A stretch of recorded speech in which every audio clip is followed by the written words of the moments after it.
اعوذ باللہ من الشیطان الرجیم بسم اللہ الرحمن الرحیم یا ایھا الذین آمنوا اتقوا اللہ ولتنظر نفس ما قدمت لغد واتقوا اللہ ان اللہ خبیر بما تعملون۔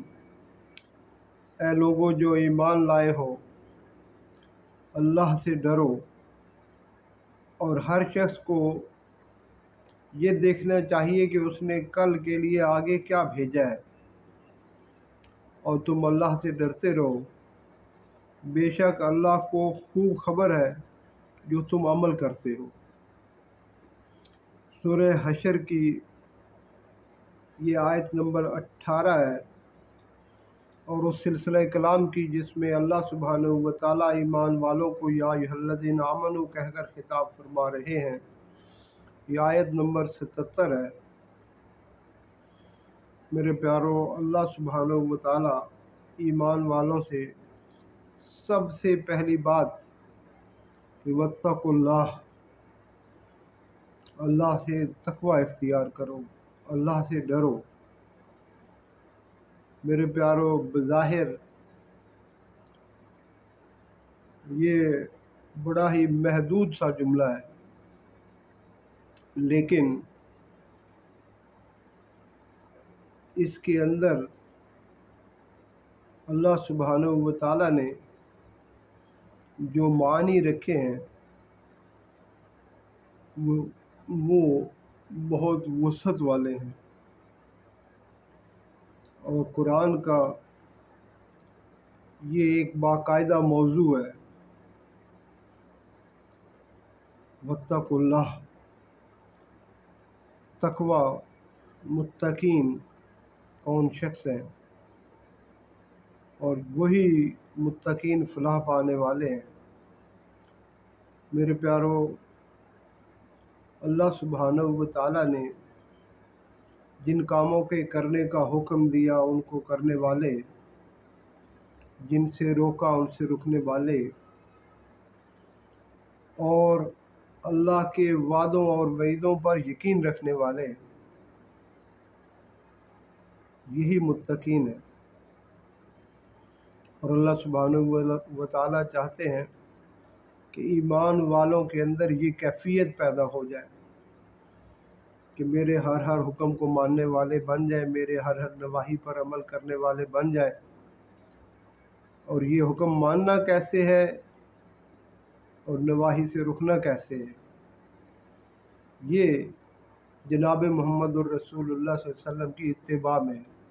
اللہ نے نماز پڑھنے کا حکم دیا، لیکن اس کا طریقہ جناب محمد الرسول اللہ صلی اللہ علیہ وسلم نے بتایا۔ میرے پیارو، ایسے ہی زندگی کے ہر معاملے میں اللہ نے جو احکام دیے ان کو جناب رسول اللہ صلی اللہ علیہ وسلم کی اتباع میں کرنا، جن کاموں سے روکا ہے ان سے رکنا، اور ان وعدوں اور وعیدوں کا یقین اپنے دل میں بٹھانا، یہی تقوی ہے۔ اور اللہ سبحانہ و تعالیٰ مومن کو اس بات کی طرف متوجہ کر رہے ہیں کہ دنیا کے یہ اشغال، دنیا کا مال جمع کرنا اور دنیا کی یہ بھیڑ بھاڑ، دنیا کی مصروفیات مومن کی زندگی کا اصل میدان نہیں ہے۔ اصل میدان اس کا آخرت کا ہے، کل کا ہے۔ اور کل کیا ہے؟ کل قیامت کا دن ہے۔ ہر شخص کو اس بارے میں فکر مند ہونا چاہیے کہ اس نے کل کے لیے کیا کیا ہے۔ میرے پیارو، ہلاک ہو گیا وہ شخص کہ جس کا آج اس کے کل کے گزرے ہوئے دن سے بہتر نہیں ہے۔ کل اس کے سے جو کمزوریاں اور کوتاہیاں رہ گئی تھیں، آج اس نے انہیں دور نہیں کیا تو وہ ہلاک ہو۔ اس لیے اللہ سبحانہ و تعالیٰ اس آیت مبارکہ میں مومن کو قیامت کی فکر دلا رہے ہیں، حشر کی فکر دلا رہے ہیں۔ جو آدمی اس بات پر یقین رکھتا ہے کہ اس نے مرنے کے بعد جی اٹھنا ہے اور اس کا حساب کتاب ہونا ہے، اور اچھے اعمال پر جنت اور برے اعمال پر جہنم ہے۔ میرے پیارو،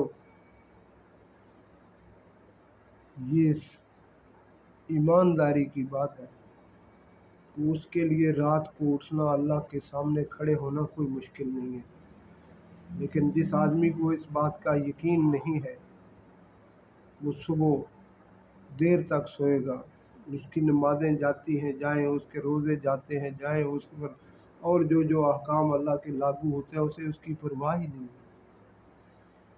اللہ سبحانہ و تعالی ہمیں اس کی فکر عطا فرمائے۔ اور پھر اللہ سبحانہ و تعالی نے ایک دفعہ پھر فرمایا واتقوا اللہ، اللہ سے ڈرو، اللہ سے ڈرو، اور فرمایا ان اللہ خبیر بما تعملون، تم جو اعمال کرتے ہو اللہ ان سب کی خبر رکھتا ہے، ان سب پر فیصلہ ہوگا۔ ایک ذرہ برابر اگر نیکی کیا اللہ اس پر بھی اجر دیں گے، اور اگر ایک ذرہ برابر برائی اللہ اس پر پکڑ فرمائے گے۔ اللہ سبحانہ و تعالی ہمیں اس آیت مبارکہ سے ہمارے دلوں کے اندر تقوی کی صفت پیدا فرمائے، اور ہمیں ایسا بنا دے جو ہم کل کی فکر کرنے والے ہوں۔ آمین آمین آمین۔